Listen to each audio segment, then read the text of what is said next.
In the quiet spaces between lantern light and shadow, there are stories that seem to breathe.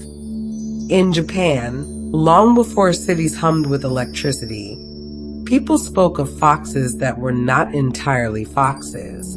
Creatures who watched from the edges of rice fields, who moved like whispers through the trees, and who sometimes wore a human face. They are called Kitsune. At first, they seem simple, foxes of the wild. But the longer one listens, the more the stories begin to shift. A fox that lives long enough may learn to speak, live longer still, and it may learn to change.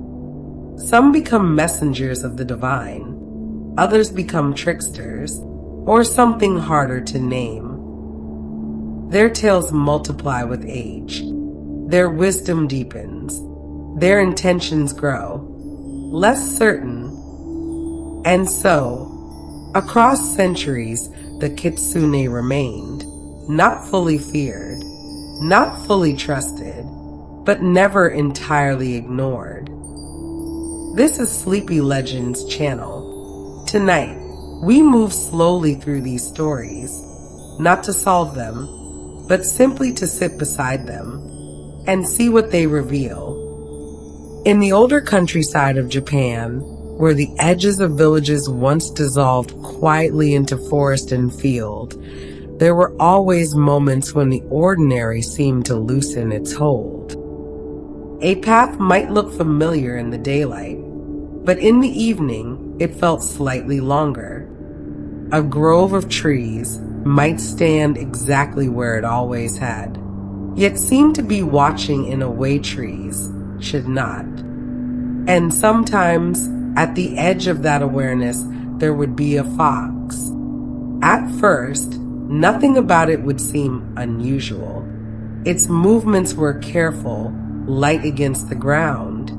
Its presence as natural as wind moving through tall grass. But in many stories, people would later say there was something else, something difficult to name in the moment. Not fear exactly, not even surprise, only the quiet sense that the fox had noticed them first and had not looked away. Over time, these encounters became stories, and those stories gathered meaning. They began to suggest that some foxes were not simply animals moving through the world, but something older, something aware. These were the beings later called Kitsune. It was said that a fox, if it lived long enough, did not remain unchanged. Years would pass, quietly at first, seasons folding into one another, winters settling over the land, then loosening again into spring.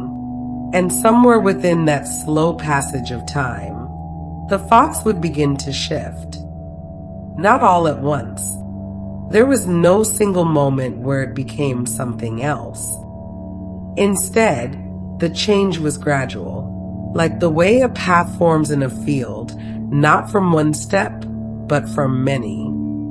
With age came awareness. With awareness came intention. And eventually, the fox was no longer simply reacting to the world, but observing it. In some traditions, this growing awareness was marked in a very visible way. The fox would gain another tail. At first, this might seem like a simple detail, something symbolic rather than literal. But in the quiet logic of folklore, symbols often carry their own kind of truth. Each tale was said to reflect time, and something earned within that time. A fox with one tail was simply a fox. But as the years stretched further, as the unseen changes deepened, more tales might appear. 2, 3, sometimes more. And with each one, the Kitsune became something less easily understood. By the time it reached 9 tails, it was no longer described as a creature of the forest alone, but something closer to a force that moved between worlds. Ancient, patient, and not easily deceived. Yet not all Kitsune followed the same path. Some were drawn toward something steadier, something sacred. These foxes became associated with Inari, a presence tied to rice, fertility, and the quiet rhythms that sustain daily life. In these stories, the Kitsune were not tricksters. They did not mislead or confuse. Instead, they served. They watched over storehouses and fields. They guarded thresholds, those small, unnoticed places where one space becomes another. And even now, stone foxes can be found at shrines, sitting in stillness. Their expressions are difficult to read. Not fierce, not gentle, only attentive. Some hold keys in their mouths, said to open the granaries where rice was kept. Others carry jewels or scrolls, symbols of knowledge or prosperity. They do not move. They do not speak, but they are never described as empty. Still, this is only one side of the stories, because elsewhere in quieter and less certain tellings, the Kitsune are something else entirely. Not guardians, but participants, observers who sometimes choose to step closer. It is in these stories that their most well-known ability begins to take shape. The ability to change, not just in subtle ways, but completely, to take on the form of a human. Often they appear as women.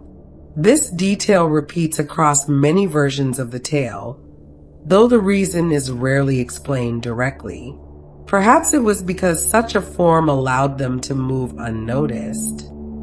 Or perhaps because it made their presence more difficult to question. In these encounters, there is rarely anything dramatic at first.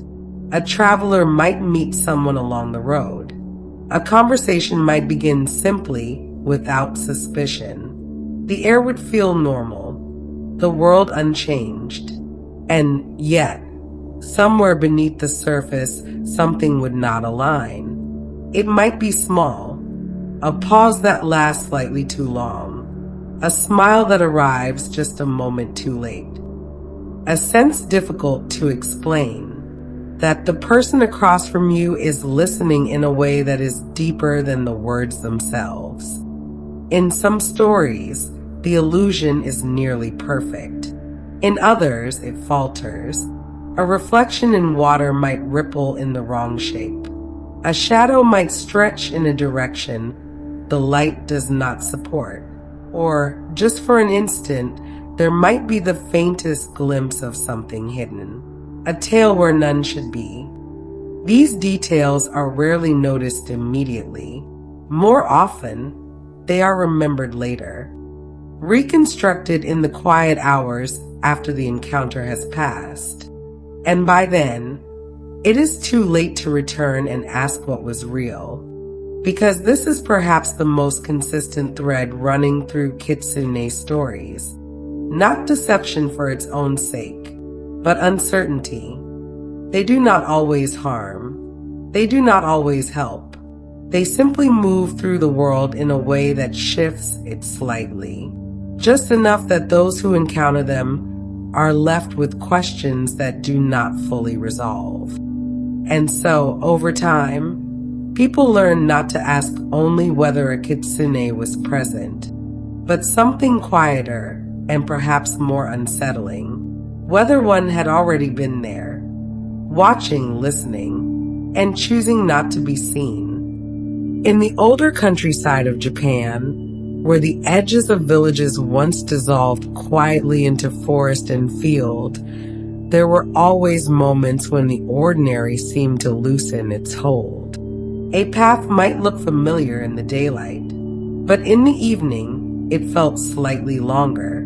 A grove of trees might stand exactly where it always had. yet seem to be watching in a way trees should not. And sometimes, at the edge of that awareness, there would be a fox. At first, nothing about it would seem unusual. Its movements were careful, light against the ground. Its presence as natural as wind moving through tall grass. But in many stories, people would later say there was something else. Something difficult to name in the moment. Not fear exactly. Not even surprise. Only the quiet sense that the fox had noticed them first and had not looked away. Over time, these encounters became stories, and those stories gathered meaning. They began to suggest that some foxes were not simply animals moving through the world, but something older, something aware. These were the beings later called Kitsune. It was said that a fox, if it lived long enough, did not remain unchanged. Years would pass, quietly at first, seasons folding into one another, winters settling over the land, then loosening again into spring. And somewhere within that slow passage of time, the fox would begin to shift. Not all at once. There was no single moment where it became something else. Instead, the change was gradual, like the way a path forms in a field, not from one step, but from many. With age came awareness. With awareness came intention. And eventually, the fox was no longer simply reacting to the world, but observing it. In some traditions, this growing awareness was marked in a very visible way. The fox would gain another tail. At first, this might seem like a simple detail, something symbolic rather than literal. But in the quiet logic of folklore, symbols often carry their own kind of truth. Each tale was said to reflect time, and something earned within that time. A fox with one tail was simply a fox.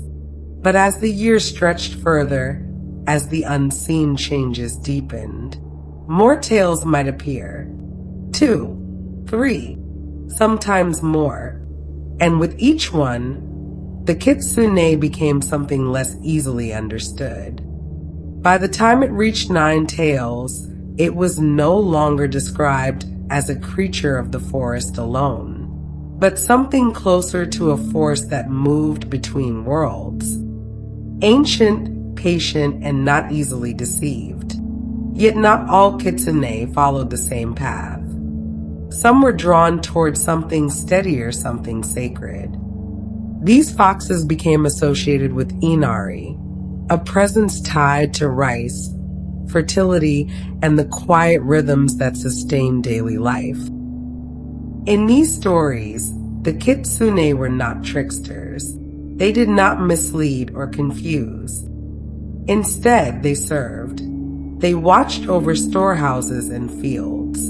They guarded thresholds, those small, unnoticed places where one space becomes another. And even now, stone foxes can be found at shrines, sitting in stillness. Their expressions are difficult to read. Not fierce, not gentle, only attentive. Some hold keys in their mouths, said to open the granaries where rice was kept. Others carry jewels or scrolls, symbols of knowledge or prosperity. They do not move. They do not speak, but they are never described as empty. Still, this is only one side of the stories, because elsewhere in quieter and less certain tellings, the Kitsune are something else entirely. Not guardians, but participants. Observers who sometimes choose to step closer. It is in these stories that their most well-known ability begins to take shape. The ability to change, not just in subtle ways, but completely. To take on the form of a human. Often they appear as women. This detail repeats across many versions of the tale, though the reason is rarely explained directly. Perhaps it was because such a form allowed them to move unnoticed, or perhaps because it made their presence more difficult to question. In these encounters, there is rarely anything dramatic at first. A traveler might meet someone along the road. A conversation might begin simply without suspicion. The air would feel normal, the world unchanged, and yet, somewhere beneath the surface, something would not align. It might be small, a pause that lasts slightly too long, a smile that arrives just a moment too late, a sense, difficult to explain, that the person across from you is listening in a way that is deeper than the words themselves. In some stories, the illusion is nearly perfect. In others, it falters.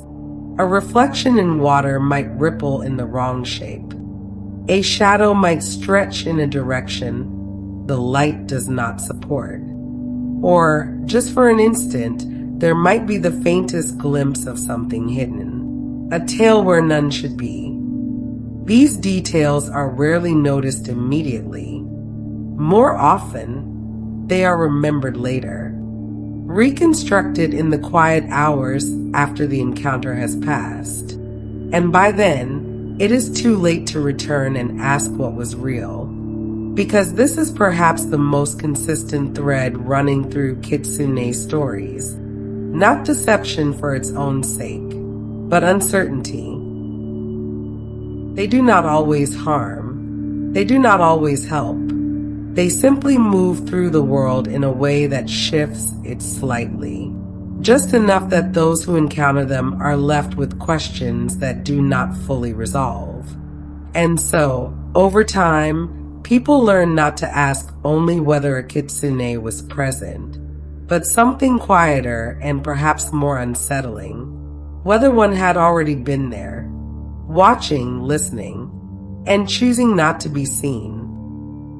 There are roads that feel different after dark, not because they change in any visible way, but because something about them becomes less certain.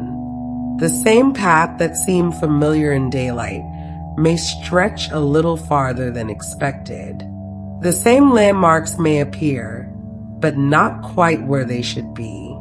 And in the distance, sometimes there are lights, small at first, easy to dismiss. They flicker low to the ground, like lanterns half hidden by mist, or like reflections that have lost their source. In the older countryside of Japan, these lights were often spoken of in quiet tones, not as something frightening, exactly, but as something that required attention. They were called Kitsune, foxfire. It was said that these lights did not belong to the ordinary world. They did not burn like flame. They did not behave like anything that could be easily named. Instead, they appeared, lingering just long enough to be noticed, and then shifting, sometimes closer, sometimes farther away, never entirely still. Travelers who encountered them were faced with a quiet decision: to follow, or to continue on as though they had seen nothing at all. In many stories, the choice did not feel like a choice. The lights drew attention in a way that was difficult to resist. Not forcefully, not urgently, but steadily, like a thought that returns again and again, until it becomes the only thing one can focus on. A traveler might begin by watching from a distance, standing still on the path, trying to understand what they were seeing. The night would remain calm. No sudden sounds, no movement in the trees, only the lights. And after a time, almost without deciding to, the traveler would take a step forward, then another. The path beneath their feet still felt real. the air unchanged, and yet the sense of direction, the quiet understanding of where they were and where they were going, began to loosen. The lights would shift again, always just ahead, always leading. In some tellings, the traveler follows for only a short distance before something interrupts the moment, a sound behind them, a change in the wind, and when they turn back, the path is still there, unchanged, the lights gone, leaving behind only the faint question of what they had almost done. But in other stories, the path does not return so easily. The traveler continues. The lights move, and the world, slowly and without announcement, becomes unfamiliar. The trees grow denser, the road less defined, landmarks disappear or appear in places they should not be. Time passes, though how much time is never entirely clear. Minutes, perhaps, or something longer, because when the traveler finally stops, when they look around and truly see where they are, it is often somewhere they do not recognize, and sometimes when they find their way back, the world they return to is not quite the one they left. A night that felt brief may have stretched into hours or longer. There are stories of travelers who believed they had been gone only a short while, only to discover that an entire day had passed, or more. No explanation is offered for this, no mechanism described, only the quiet suggestion that time, like distance, does not always move in a straight line, especially not in the presence of a kitsune. Because these lights are rarely described as natural phenomena, they are not simply strange occurrences in the night. They are, in many tellings, an extension of the kitsune itself, not separate from it, but part of the way it moves through the world, a way of guiding, or perhaps of testing. There are also stories where the lights do not lead travelers away, but instead surround them, appearing in clusters, low and shifting, encircling a space without closing it entirely. In these moments, the traveler is not lost. Not yet. They are simply held in place. The path remains visible. The way forward still exists. And yet, something about the scene makes it difficult to move, as though stepping forward would mean stepping into something not fully understood. In these stories, the kitsune is never seen directly, only suggested, present in the movement of the lights, in the quiet rearranging of space, in the way the moment stretches just beyond what feels natural. And then, as gently as it began, it ends. The lights dim or vanish. The path returns to itself, and the traveler is left standing exactly where they were, or somewhere very close to it, with no clear sign that anything has happened at all, except for the memory, which does not settle easily, because unlike a dream, it does not fade. It remains sharp in certain details, the color of the light, the stillness of the air, the sense of being watched without seeing anything. And yet, other parts refuse to stay in place. The order of events shifts. The distance feels inconsistent. It becomes difficult to describe, difficult even to think about for too long. And so, like many encounters with Kitsune, the story is told quietly, without certainty, without conclusion, only as something that occurred and could not be fully explained. Over time, these stories formed a kind of understanding, not a rule exactly, but a pattern. If lights appear along a dark road, it is best not to follow them too far.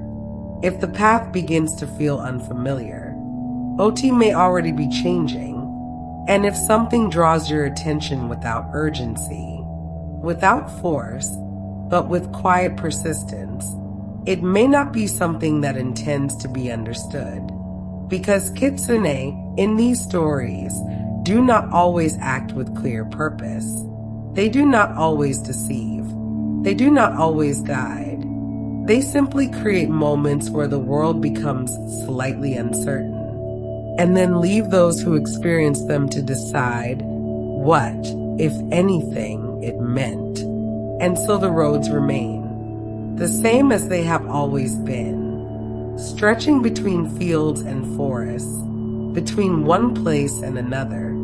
But sometimes, in the spaces between those places, there is something else, not visible at first, only a flicker, low to the ground, waiting to be noticed. Not all encounters with the Kitsune are solemn. Not all of them carry the quiet weight of mystery or the lingering uncertainty of something half seen. Some are lighter, not harmless exactly, but touched with something closer to amusement. In these stories, the Kitsune is not distant or unknowable.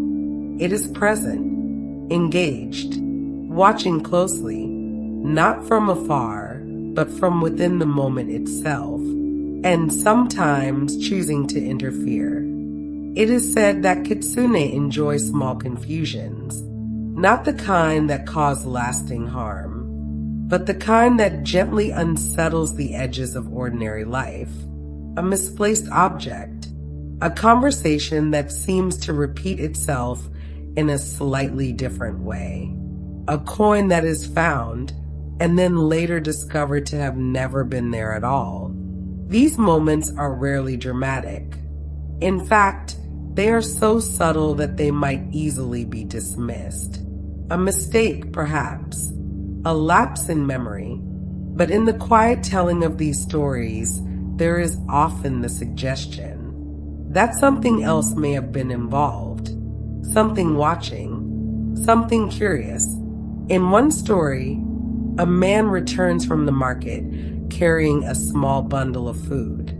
The day has been uneventful, the road familiar, nothing to suggest that anything unusual has occurred. When he arrives home, he sets the bundle down and begins to prepare the meal. But as he unwraps it, he pauses, because what he finds inside is not what he remembers buying. The shapes are similar, the color's close enough, but not quite right. The texture is wrong, the scent unfamiliar. It is as though the memory of the purchase has remained, but the object itself has shifted into something else. He cannot explain it, and after a moment, he does what many people in these stories do. He sets the question aside, because there is no clear way to resolve it. In another telling, a traveler stops at a roadside stall late in the evening. The air is cool, the light fading. A woman greets him, offering tea. Her manner is calm, her presence unremarkable. They speak briefly, simple things, nothing that would remain in memory. The tea is warm. The moment passes easily. And when the traveler continues on his way, he carries with him the quiet sense that he has been somewhere familiar, though he knows he has never been there before. Later, when he retraces his steps, the stall is gone. Not closed, not abandoned, gone entirely. The road stretches empty in both directions, and there is no sign that anything had ever stood there at all. These stories do not present themselves as warnings. There is no clear danger, no lasting consequence, only a shift, a small adjustment to the way the world is expected to behave. And at the center of that shift, often unseen, is the Kitsune. It is not always clear why these tricks are played. In some tellings, they seem to arise from boredom, a quiet curiosity about human behavior. In others, they feel more deliberate, as though the kitsune is observing how people respond. When certainty is gently removed, do they question what they see? Do they accept it? Do they notice at all? Because many of these encounters pass without recognition. The person involved may never realize that anything unusual has occurred. The coin that vanishes is forgotten. The conversation that repeats is dismissed. Life continues, and whatever caused the moment moves on. There are also stories where the kitsune's humor becomes slightly more elaborate, not harmful, but more intricate. A man might believe he has been speaking with a friend, only to discover later that the friend had been elsewhere the entire time. A familiar place might appear subtly altered, a doorway where none existed before, a room that seems larger on the inside than it should be. These are not grand illusions. They do not transform the world completely. Instead, they adjusted just enough to create uncertainty, just enough to suggest that what is seen may not always be what is there. And yet, even in these moments, there is rarely fear, only a quiet unease, a sense that something intelligent has been at work, something that understands the structure of the world well enough to bend it slightly without breaking it. In some of the gentler stories, the kitsune's actions are almost kind. A lost item is returned, though not in the place it was left. A wrong turn leads, unexpectedly, to the correct destination. These moments are never explained.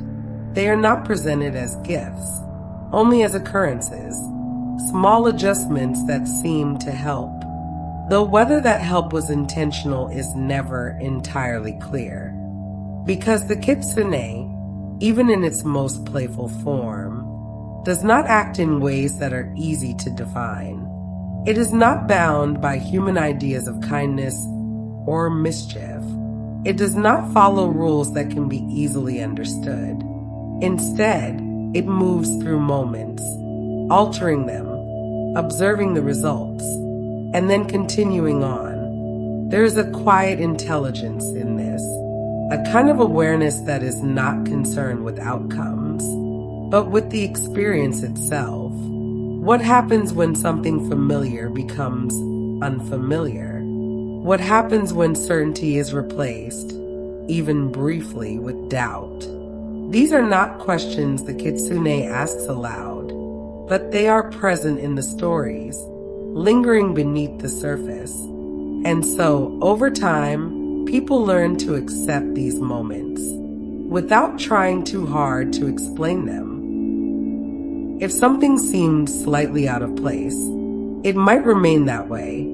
If something could not be fully understood, it might not need to be, because in a world where kitsune are said to exist, not everything is meant to resolve. Some things are meant only to be noticed, and then remembered in a way that does not quite settle. Not every story of a kitsune is shaped by uncertainty. Not every encounter leaves behind questions that cannot be answered. Some are quieter than that, more settled. They do not unfold along shifting roads or in moments of confusion, but within the steady rhythm of everyday life. In these stories, the kitsune does not appear suddenly, nor does it vanish without explanation. Instead, it remains, not always seen, not always understood, but present in a way that becomes familiar over time. There are old tales of households where something unseen seemed to linger, not in a way that disturbed the space, but in a way that completed it. Doors that had been left open would be found gently closed. Small disturbances, barely noticeable, would resolve themselves without effort. Nothing dramatic, nothing that demanded attention, only the quiet suggestion that the space was not entirely empty.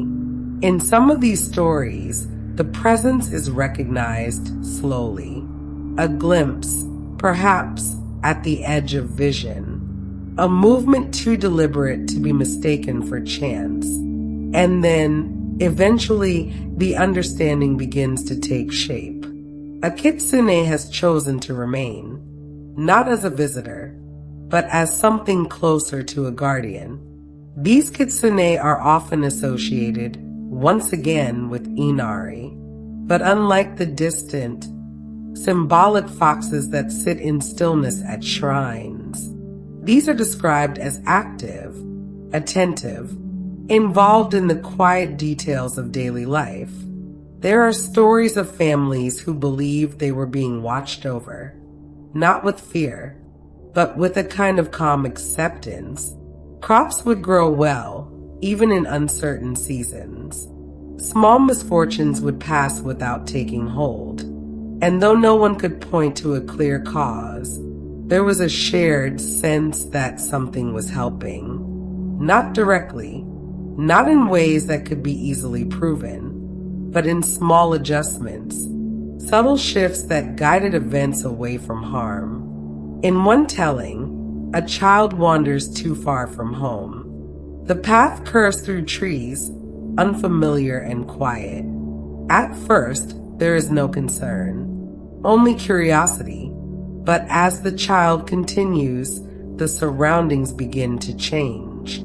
The way back is no longer clear.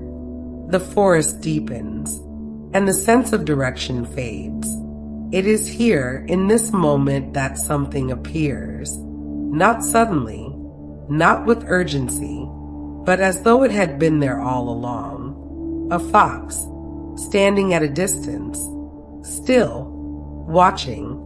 There is nothing threatening in its presence, no movement that suggests danger, only attention. And after a moment, the fox turns, not quickly, not dramatically. It simply begins to walk, pausing once, as though to ensure it is being followed. And the child, without fully understanding why, does follow. The path that unfolds is simple, clear, and though the forest remains quiet, there is no longer any sense of being lost. Step by step, the way becomes familiar again, until at last the edge of home appears. And when the child looks back, the fox is gone. There is no farewell, no confirmation of what has occurred, only the quiet realization that something has guided the moment and then stepped away. Stories like this do not present the kitsune as mysterious or deceptive, not in the way other tales do. Here, it is something closer to patient, observant, a presence that does not interfere unless it chooses to. And when it does so gently, without drawing attention to itself. There are also stories of longer bonds, not a single moment of guidance, but years of quiet companionship. In some households, it was believed that a kitsune remained for generations, unseen by most, but known through small, consistent signs. A feeling of being watched, not in a way that unsettles, but in a way that reassures, as though something is aware of what is happening and is choosing quietly to remain nearby. In these stories, the kitsune does not ask for anything. It does not reveal itself fully. It does not seek recognition. It simply exists alongside the lives it has chosen to observe, and sometimes to protect. There is a stillness to these tales, a sense that not everything in the world moves, or changes, or deceives. Some things remain constant, even if they are never fully seen. And this is what gives these stories their particular kind of calm. They do not depend on surprise. They do not shift suddenly from one state to another. Instead, they unfold slowly, with the same quiet rhythm as the lives they accompany. a door closing softly, a path becoming clear, a moment of danger passing without taking hold. None of these are extraordinary on their own, but together they form a pattern, a suggestion that something is present and attentive. In the telling of these stories, the kitsune is not defined by trickery or illusion. It is not something that disrupts or confuses. It is something that notices, and in noticing, sometimes chooses to act, not for recognition, not for reward, but simply because it can. And so, in the quiet spaces of these older tales, there is room for a different understanding of the kitsune, not as something to question, not as something to fear, but as something that may be there, even when nothing appears to be, watching, waiting, and in its own way, remaining. There are stories that do not belong to any one moment. They do not begin with a meeting on a road, or a conversation that unfolds into something unexpected. Instead, they begin with time. Not time as it is usually understood, measured in days or seasons, but something slower, something that gathers. In these stories, the kitsune is not defined by what it does in a single encounter, but by what it becomes across many years. Because it is said that a fox does not remain the same if it lives long enough. At first, the change is almost impossible to notice. A fox moves through the fields, through the edges of forests, through the same quiet spaces it always has. It hunts, it rests, it watches. Nothing about it would suggest that anything unusual is taking place. And yet, time continues. Seasons pass. The world shifts in small, gradual ways. And within that slow passage, something begins to deepen. The fox becomes more aware, not in a sudden way. There is no moment where it stops and recognizes itself as something different. Instead, the awareness grows quietly, like light increasing before sunrise, too gradual to mark a single point of change. It begins to notice patterns, the repetition of human movement, the rhythms of planting and harvest, the ways in which people return to the same paths again and again. And over time, this noticing becomes something more. It becomes understanding, not complete, not absolute, but enough to begin shaping behavior. The fox does not simply react to the world anymore. It anticipates. And with that anticipation comes something else. Something that in stories is often represented in a visible form. A second tale.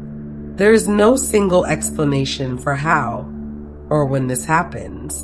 In some tellings, it appears after 100 years. In others, the time is longer or undefined. But always, the meaning is the same. The fox has changed, not in body alone, but in what it carries within it. The second tale is not just an addition. It is a marker, a sign that time has left something behind. And as the years continue, more may follow. A third, a fourth, each one arriving not as a sudden transformation, but as the quiet result of continued existence. With each tale, the kitsune becomes more difficult to place, less bound to the ordinary patterns of the world. Its movements become more deliberate, its presence more subtle. It is seen less often, but felt more clearly when it is near. In some stories, these older kitsune are no longer limited to a single place. They move across distances that would take others much longer to travel. They appear where they are not expected and disappear without leaving a trace. But even this is not the final stage. because there is a number that appears again and again in these stories. 9. A kitsune with 9 tails is not described in the same way as the others. It is not simply older or more experienced.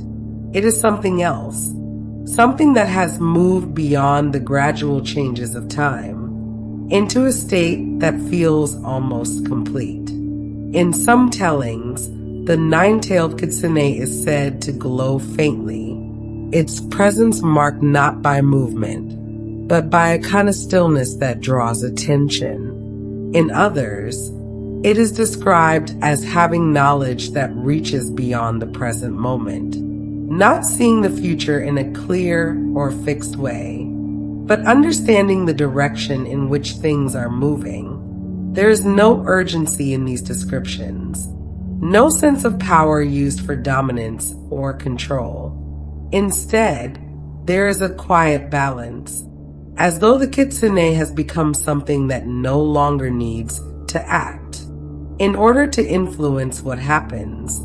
Its presence alone is enough. These stories are not always detailed. They do not explain how such a being thinks or what it chooses to do with its time.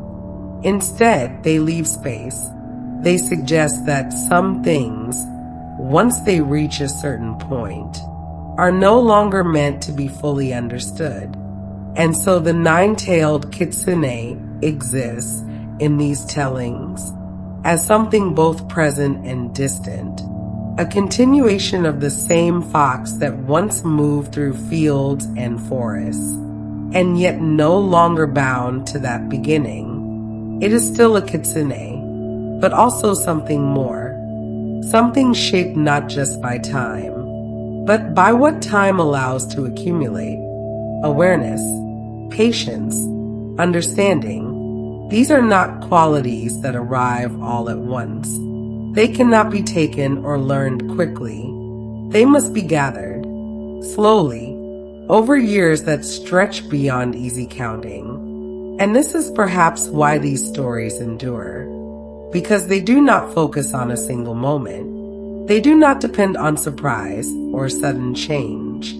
Instead, they follow something that grows, something that becomes, and in doing so, they reflect a different way of thinking about time itself, not as something that passes, but as something that builds, layer by layer, until what began as something small and ordinary becomes something that cannot be easily named. And so, somewhere in these stories, there is always a fox, moving quietly through the world, unnoticed, at first, then slowly, becoming something else, not all at once, not in a way that can be clearly seen, but in a way that continues, long after the moment has passed. There are stories where the kitsune is not seen at all. No movement in the trees, no figure along the road, no flicker of light to follow or avoid. And yet something is there, not in a way that can be pointed to or clearly described, only in a way that is felt. In older accounts from Japan, there are quiet references to what was sometimes called kitsune suki, a state in which a person was believed to be influenced or accompanied by a kitsune. The word itself suggests attachment, not ownership, not control in the way one might imagine, but something closer to presence, a nearness that does not fully separate one being from another. In these stories, nothing changes all at once. There is no clear moment where something begins. Instead, the shift is gradual. A person may seem slightly different over time, not dramatically so. Their voice remains the same, their habits mostly unchanged. And yet, those who know them well may begin to notice small differences, pauses that last a little longer than expected, responses that feel just slightly out of rhythm, moments of attention that seem divided. as though part of the person is listening elsewhere. These details are easy to overlook. In many cases, they are overlooked because they do not disrupt daily life.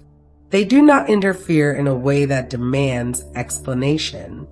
They simply exist, quietly. In some tellings, the person themselves is not aware of anything unusual. They continue as they always have, speaking, working, moving through the world. And yet there are moments, subtle, brief, when something else seems to surface. A shift in tone, a glance that lingers too long, or a kind of knowing that appears without a clear source. These are not dramatic transformations. They do not resemble the more vivid stories of possession found elsewhere. There is no loss of identity, no struggle, only the suggestion that something has joined the moment, that the boundary between one presence and another has become less deafy. Ned, in some stories, this connection is not seen as harmful, not something to be feared or resisted. Instead, it is treated as a condition that simply exists, a state of being that may come and go, or remain for reasons that are not fully understood. There are even accounts where this presence seems to bring a kind of awareness, not knowledge in a direct sense, but an intuition, a sense of things before they happen, a recognition of patterns that others might miss. Again, nothing dramatic, nothing that could be easily proven, only small moments where understanding arrives without explanation, and then fades just as Etley, in other tellings, the experience is more distant, less connected. The person may feel as though they are being observed, not from outside, but from somewhere closer, a sense that their thoughts are not entirely their own, or that something is listening within them. Even here, the tone of the stories remains calm. There is no urgency, no need to resolve what is happening, only the quiet acknowledgement that such things were believed to occur, that the world, in these older understandings, was not always divided into clear and separate parts, human and spirit, self and other, seen and unseen. These were not always fixed boundaries. They could shift, overlap, blur in ways that did not require expo. A nation, and the Kitsune in many of these stories existed comfortably within that space, not forcing itself into human life, but entering it in a way that was almost seamless, as though the distinction between the two had never been absolute to be. Jinwith, there are also quieter interpretations of the SE tales, ways of understanding them that do not rely on the presence of a spiri. T at all. In these readings, the stories reflect something internal, a way of describing changes in thought, in mood, in perception, moments when a person feels slightly removed from themselves, or aware in a way that is difficult to explain. But even in these interpretations, the Kitsune remains, not as a literal presence, but as a way of giving form to something that cannot easily be named, something that moves through awareness, without being fully seen. And so the stories continue, not as declarations, not as fixed beliefs, but as quiet observations of experiences that do not fit neatly into. Explanation. A person who seems slightly changed, a moment that feels shared though only one person is present, a thought that arrives and does not feel entirely one's own. These are not things that demand answers. They are things that invite reflection. And in that reflection, the Kitsune remains, not visible, not defined, but present in the same way it has always been, at the edge of you. Understanding, there are moments just before sleep when the world becomes less defined.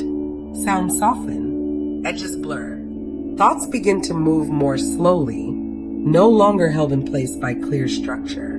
It is in these moments that certain stories are often remembered, not because they are told directly, but because they feel familiar, as though they have been heard before, or experienced in some distant ND uncertain way. In many traditions, the Kitsune is not limited to the waking world. It does not remain only in forests or along quiet roads, or in the spaces between one place and another. Instead, it is said to appear in dreams, not always clearly, not always in a form that can be easily described, but present, in the same way that certain dreams feel present, without needing to be explained. In these stories, the encounter does not begin with a meeting. There is no moment where one realizes that nothing has arrived. Instead, the dream simply unfolds. A place appears, a landscape that feels both unfamiliar and known. A path, perhaps, or a bridge, or a quiet room lit by a single, steady light. And within that place, there is a presence, not introduced, not announced, only there. At first, it may not even be recognized as a fox. It may appear as a person, or as something less defined. A shape, a movement, a sense of being accompanied. Conversation may pen, or it may not. In many of these dreams, words are unnecessary. Understanding moves more easily than speech. Ideas are shared without being spoken, and time does not follow its usual pattern. Moments stretch, or pass without being noticed at all. In some tellings, the dream remains calm. Nothing unusual occurs. The present stays near, moving through the same space without urgency. There is no clear purpose, no task to complete, only the experience of being there. And then, as dreams often do, it ends. Not with a conclusion, not with a farewell, but with a gradual fading. The place dissolves, the presence recedes, and waking returns quietly. At first, the memory is clear. The details remain, the shape of the place, the sense of companionship, the feeling that something had been understood, even if it cannot be recalled. But as the day continues, the clarity begins to soften. The edges blur again. The dream becomes more difficult to hold, and yet something remains. Not the full memory, only an impression, a sense that something occurred that does not belong entirely to imagination. In other stories, the Kitsune is more recognizable. It appears as a fox, though not always in a natural way. Its form may shift. Its movement may not follow the usual patterns of the physical world. It may move without sound, or appear in places that were empty only a moment before. Even then, there is no fear. The dream holds it gently. The presence is accepted without question, because within the dream, there is no need to explain what is happening. Everything belongs simply by being there. There are also tales where the dream leaves something behind. Not an object, not anything that can be seen or touched, but a change, a quiet shift in awareness, a thought that feels as though it did not originate in the usual way, a feeling that lingers longer than expected. These are not dramatic transformations. They do not alter the course of a life. They simply remain, like a trace, something carried forward without fully knowing why. In some interpretations, these stories are not about Kitsune at all, not in a literal sense.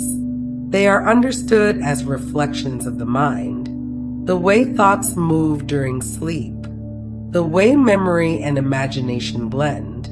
And yet, even in these interpretations, the Kitsune remains present, not as a creature, but as a symbol, a way of describing the feeling that something in a dream is not entirely created by the dreamer. that something arrives and then leaves without explanation, without needing to be understood. Because dreams, like the stories of Kitsune, do not always follow clear boundaries. They move between states, between knowing and not knowing, between what is real and what feels real. And in that movement, there is space for something else, something that does not need to be named, only noticed. And so the Kitsune appears, not in every dream, not in a way that can be called or expected, but sometimes, quietly, without announcement, a presence within a place that does not exist in the waking world, and yet feels for a time entirely real. And when morning comes, and the details begin to fade, there is only that lingering sense that somewhere in the space between sleep and waking, something was there. There are places that seem unchanged, paths that have been walked for generations, fields that return, season after season, to the same quiet rhythms, trees that stand in familiar patterns, their shapes known without needing to be studied. And yet, in some stories, these places are not entirely what they appear to be. Not because they are different in a visible way, but because they exist alongside something else. In older traditions from Japan, there is a quiet idea that the world is not made of a single layer, that what is seen is only part of what is present, and that in certain moments, the boundary between these layers becomes less defined. The Kitsune is often associated with these moments, not as something that creates them, but as something that moves easily within them. In these stories, there is no sudden transition, no clear crossing from one place into another. Instead, the change happens gradually, almost unnoticed. A path may feel slightly longer than before. A familiar landmark may appear just a little out of place. The air may carry a stillness that is difficult to describe. None of this is enough to suggest that anything has changed, and yet something has. A traveler might continue walking, unaware. The ground beneath their feet remains solid, the surroundings consistent, but slowly, without any clear signal, the world begins to shift, not in structure, not in form, but in feeling. The space becomes quieter, not empty, but softened, as though the usual sounds have moved farther away. And within that quiet, there is a sense of presence, not seen, not heard, just there. In some tellings, this is where the hidden world begins, not as a separate place, but as a layer that has always existed, now becoming slightly more visible. There may be signs, small ones, a light where no light should be, a structure partially obscured by trees, though it was never noticed before, a gate, perhaps simple in form, standing where no gate had been. These details do not demand attention. They do not announce themselves as important. They simply exist, waiting to be either noticed or passed by. If the traveler continues, the experience deepens. The path may curve in unfamiliar ways. Distance becomes difficult to measure. What should take only a short time stretches longer, though it does not feel like time has passed. There is no urgency, no sense of being lost, only the quiet understanding that the place is no longer entirely the same. In these moments, encounters may occur, not always clearly. A figure glimpsed between trees, a movement that does not resolve into a recognizable form, or sometimes a presence that feels aware of the traveler without revealing itself. These are not confrontations. There is no approach, no exchange, only the shared space of the moment. And within that space, the Kitsune is often understood to be near, not necessarily visible, not necessarily active, but present in the way that these layered places seem to hold presence. In some stories, the traveler does not realize anything has happened until they return. The path leads back eventually. The surroundings settle. The familiar world resumes its usual shape, and everything appears as it should be. Only later does the difference become clear. A place remembered that cannot be found again. A detail that does not exist when looked for a second time. A sense that something was experienced, but cannot be confirmed. In other tellings, the traveler is aware, at least in part, that they have moved into something unusual, not with alarm, not with confusion, but with a kind of quiet recognition, as though they have stepped into a place that was always there, but not always accessible. And in these moments, there is often a choice, not stated, not presented directly, only felt, to continue forward or to turn back. Neither choice is described as right or wrong, only as different. To continue may lead deeper into the hidden space. To turn back may return things to their familiar form. But in either case, the moment remains. It does not disappear. It becomes part of memory, even if that memory cannot be fully explained. These stories do not attempt to define the hidden world. They do not describe its boundaries or its rules. Instead, they leave it open, a space that exists alongside the known, without needing to replace it. And the Kitsune within these tellings is not separate from this space.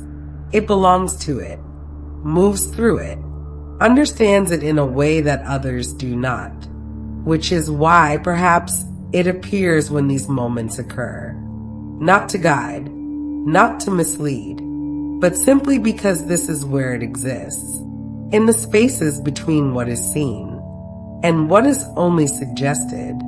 And so the paths remain, unchanged for the most part, walked as they always have been, but sometimes, quietly without announcement, they lead somewhere else, not far, not in distance, but in understanding, just beyond what can be easily recognized, where something waits, not hidden, but not entirely visible either. There are stories that do not end, not because they continue in any visible way, but because they are carried from one voice to another, from one moment into the next. The stories of the Kitsune have always been like this. They are not fixed. They do not belong to a single telling. Instead, they shift slightly each time they are remembered. A detail changes. A moment softens. Something once clear becomes uncertain, while something uncertain becomes more defined. And yet the core remains. A fox that is more than a fox. A presence that moves just beyond what can be easily seen. These ideas persist, not because they are proven, but because they are repeated, quietly, over time. In earlier generations, these stories were often shared in small spaces. A conversation at the end of the day, a passing mention of something that had happened or almost happened. They were not always presented as complete narratives. Sometimes they were fragments, a single moment recalled without context, a brief encounter that was never fully explained.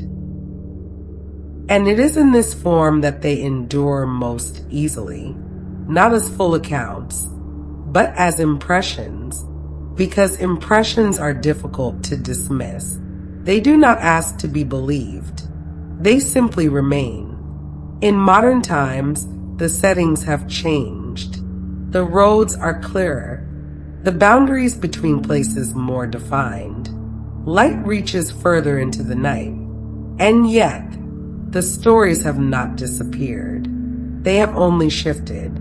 Now, they are found in different ways, in quiet references, in retellings that blend older ideas with newer forms, in moments where something feels slightly out of place and is remembered briefly before being set aside. The Kitsune, in this way, has not remained fixed in the past. It has moved forward, just as the stories have, not always recognized, not always named, but present in the same subtle ways it has always been. A coincidence that lingers longer than expected, a memory that feels slightly altered each time it is recalled, a place that seems familiar, though it has never been visited before. These are not described as encounters, not directly, but they carry the same quality, that sense of something just beyond certainty. And this is how the stories continue, not through repetition alone, but through recognition, through the quiet moment when something feels familiar, without a clear reason why, because the Kitsune, as it exists in these tellings, is not limited to form. It is not bound to a specific shape or appearance. It is an idea, a way of describing the presence of something that moves through experience, without being fully contained by it. And ideas, once formed, do not disappear easily. They settle into memory. They become part of the way the world is understood, even if only at the edges of that understanding. There are those who hear these stories and treat them as folklore, narratives shaped by time, reflecting the beliefs and observations of earlier generations.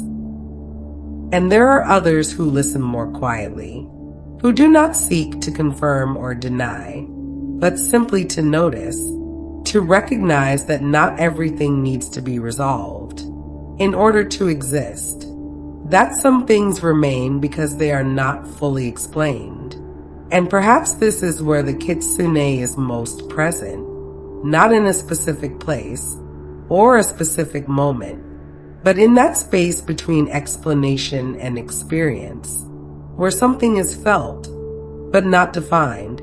And so the stories continue, not loudly, not with certainty, but in the same way they always have, softly, carried forward, remembered not all at once, but in fragments, a glimpse, a feeling, a question that does not quite settle.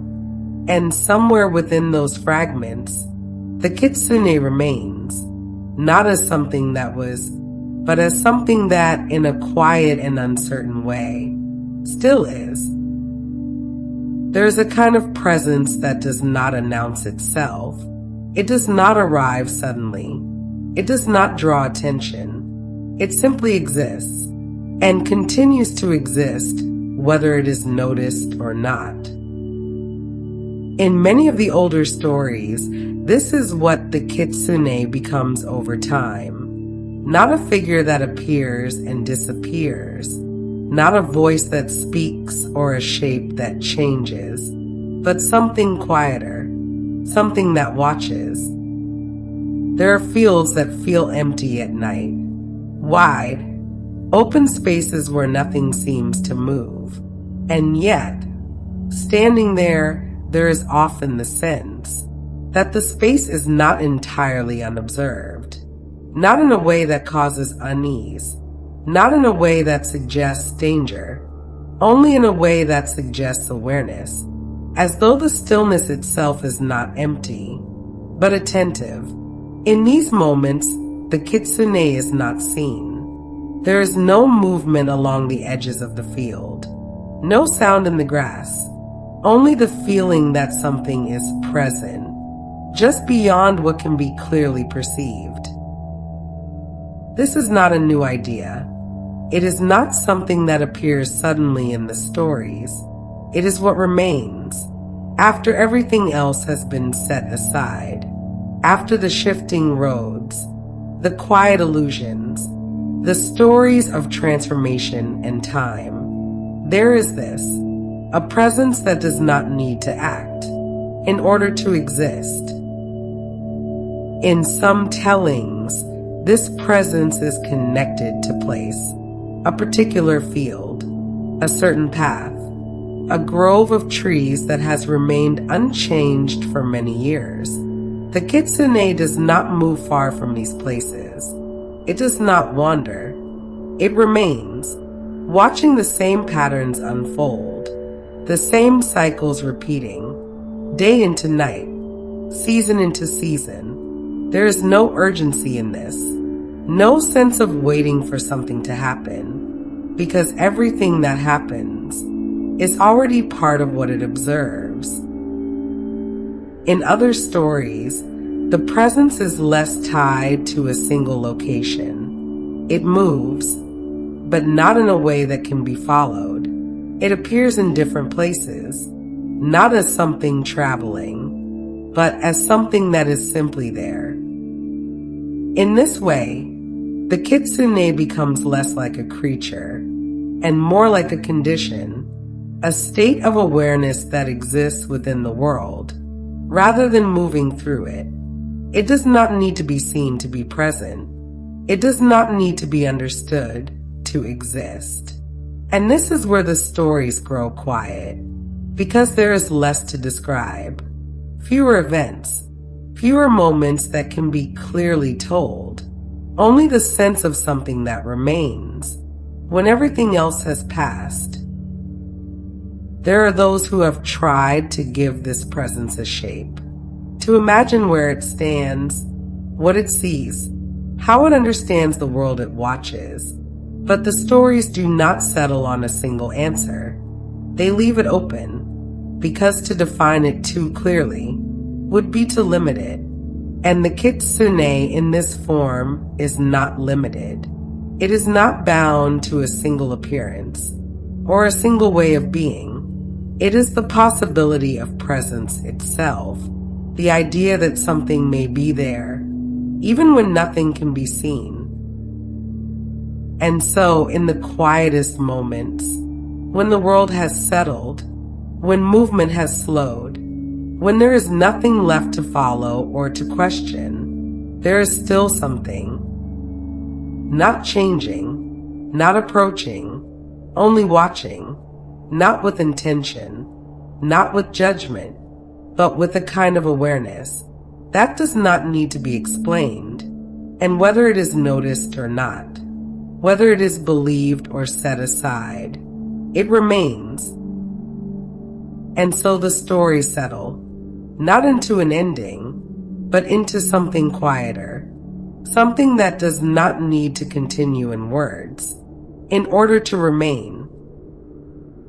In the older countryside of Japan, the paths are still there, worn gently into the land by time and repetition. They pass between fields, along the edges of forests, through places that have been walked for longer than anyone remembers.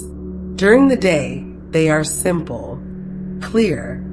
Nothing about them suggests anything beyond what they are. But at night, or in the quiet spaces between moments, they feel different, not changed, only less certain, as though the distance between one step and the next is not always fixed, as though something may exist just beyond the edge of what can be seen. And somewhere along these paths, in the stories that have been told and retold, there is always a fox, not always visible, not always near, but present in the same way it has always been. The kitsune does not need to appear for the idea of it to remain. It does not need to move for its presence to be felt, because by this point in the quiet unfolding of these stories, it has already become part of the landscape, not separate from it, not hidden within it, but existing alongside it, in a way that does not require attention. There are no final encounters here, no last meeting that brings everything into focus, no explanation that gathers all the fragments into a single understanding. Instead, there is only continuation. The path extends, the night settles, the world remains as it is, and within it the possibility remains as well, that something may be there, watching as it always has, not waiting, not intending, only existing, in the same quiet way as the stories themselves. And if at some point there is a moment, a brief pause along a familiar road, a sense that something has shifted, a feeling that the space is not entirely empty, it does not need to be followed. It does not need to be understood. It can simply be noticed and then allowed to remain as it is, because the stories do not ask for belief. They do not require resolution. They only offer something to sit beside, something to consider, or not. And in that space they continue, not as something that has ended, but as something that has quieted, like a path that stretches into the distance, unseen beyond a certain point, but still there. And somewhere along that path, not at the beginning, not at the end, but simply somewhere, the fox still walks. If these stories have stayed with you in some quiet way, you may find others waiting here as well, told just as gently and just as slowly. And if not, then let this one fade as it will, becoming only a trace, like so many stories do. Either way, it has been shared, and that is enough. Thank you. This has been 100 Sleepy Facts about Kitsune by the Sleepy Legends channel.